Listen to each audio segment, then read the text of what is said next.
देखिए, जैसे बात करते हैं हम किसी एक तत्व का, मान लीजिए पेंटेन। पेंटेन, पहले फॉर्मूला लिखना होगा इसका। क्या है पेंटेन का फॉर्मूला? क्या नंबर पे आता है पेंटेन? एन आयल है ना, एन यानी एकल बंध है। एकल बंध में कार्बन की संख्या के 2 गुना क क्या 2, तो एच जो होगा इसका 5 दूना 10 आ 2 12 हो गया पेंटेन। अब इस पेंटेन का हमको संरचना सूत्र और संघनित सूत्र लिखना है।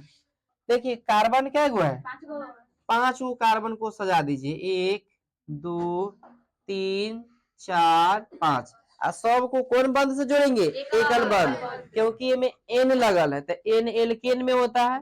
एल्केन का परिभाषा लिखवा है कि वैसा हाइड्रोकार्बन जिसमें कार्बन कार्बन परमाणुओं के बीच एकल बंध हो। तो कार्बन कार्बन परमाणु के बीच में कथी है? एकल बंध है। अगर कहीं पर द्विबंध दे देते तो वह दूसरे ग्रुप का हो जाता। किसका होता है? तो यहाँ पे पेंटेन का है। अब देखिए ये तो हम दे दिए, अब इसको क्या करना है? हाइड्रोजन से संतृप्त करना है। तो संतृप्त कैसे होगा? तो हाइड्रोजन से संतृप्त करने के लिए आपको बताएं कि कार्बन की संयोजकता कितना होता है? 4। एगो कार्बन क्या वो से जुड़ेगा? 4 गो से। तो ये कार्बन को देखिए एगो से जुड़ा हुआ है कि नहीं है? तो क्या गो से और जुड़ेगा? 3 गो से। एगो से जुड़ा हुआ है तो क्या गो से जुड़ेगा? 3 से। तो 3 से जोड़िए इसको, 1 2 3। ये कार्बन देखिए कितना से जुड़ा हुआ है? 1 और 1 2 से जुड़ा हुआ है। क्या उसे और जुड़ेगा? 2 से। एक ऊपर जोड़ दीजिए और एक इस कार्बन को देखिए कितना से जुड़ा हुआ है? 2 गो से। तो क्या उसे और जुड़ेगा? 2 से और जुड़ेगा। ये भी क्या से जुड़ा हुआ है? 2 से। 2 से ये भी जुड़ेगा। ये देखिए क्या से जुड़ा हुआ है? 1 गो से। तो क्या गो और से जुड़ेगा? 3 गो से। टोटल 4 पूरा करना है। 1 गो से इससे जुड़ चुका है, 3 गो से और जुड़ेगा। तो एक इधर हो गया, एक नीचे हो गया, 2 और 1 हो गया। अब आप काउंट करके देख लीजिए कि जब वो कार्बन होगा या हाइड्रोजन 12 हुए तो हाइड्रोजन भी 12 गो होगा। देखिए 1 2 3 2 5 2 7 2 9 10 11 12 हो गया। सेम सेम, जितना कार्बन उतना हाइड्रोजन, यानी कार्बन की क्या गो था? 5 गो। तो 5 गो कार्बन हो गया, हाइड्रोजन कितना है? 12। 12 गो हाइड्रोजन हो गया। तो ये इसका हो गया संरचना सूत्र। क्या हो गया?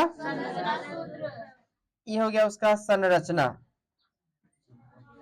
कौन सूत्र? अब क्या देखते हैं? संघनित सूत्र। संघनित। अब देखिए संघनित सूत्र कैसे लिखा जाता है, तो ध्यान से देखना है। ये सी है, सी है कि नहीं है? सी लिख दिए, कोई दिक्कत? अब इस सी के पास एच क्या गो? सी के पास एच भी है ना, तो सी एच। एच क्या गो? 1 2 3 गो, यहाँ लिख दिए 3। एकल बंध है, एकल बंध दे दिए। उसके बाद फिर कथी है? सी। एच क्या गो? एच एगो ऊपर एच एगो नीचे एच, 2 गो एच, यहाँ सी एच 2। फिर उसका देखिए यहाँ पे सी है, एच क्या गो? तो सी एच 2। फिर यहाँ पर आएंगे सी और एच क्या गो? 2 गो। फिर यहाँ पर आएंगे सी एच क्या गो? 3 गो। ये उसका हो गया कौन सूत्र? संघनित सूत्र। कौन सूत्र? यानी पेंटेन का ये फॉर्मूला हो गया, पेंटेन का ये संरचना सूत्र हो गया, और ये पेंटेन का संघनित सूत्र हो गया। ठीक है। इसी टाइप से अगर मान के चलिए हमको और दूसरा का लिखना हो, किसका? ऑक्टेन का लिखना हो, तो फिर ऐसे ही फॉर्मूला बनाएंगे। ऑक्टेन है तो 8 गो कार्बन होगा, 8 कार्बन का मेन चेन बना देंगे, लंबा श्रृंखला, और उसके बाद गिन गिन के कि क्या वो से जुड़ल है, क्या वो से जुड़ेगा। इस प्रकार से करके हम इसका स्ट्रक्चर बना सकते हैं। ठीक है।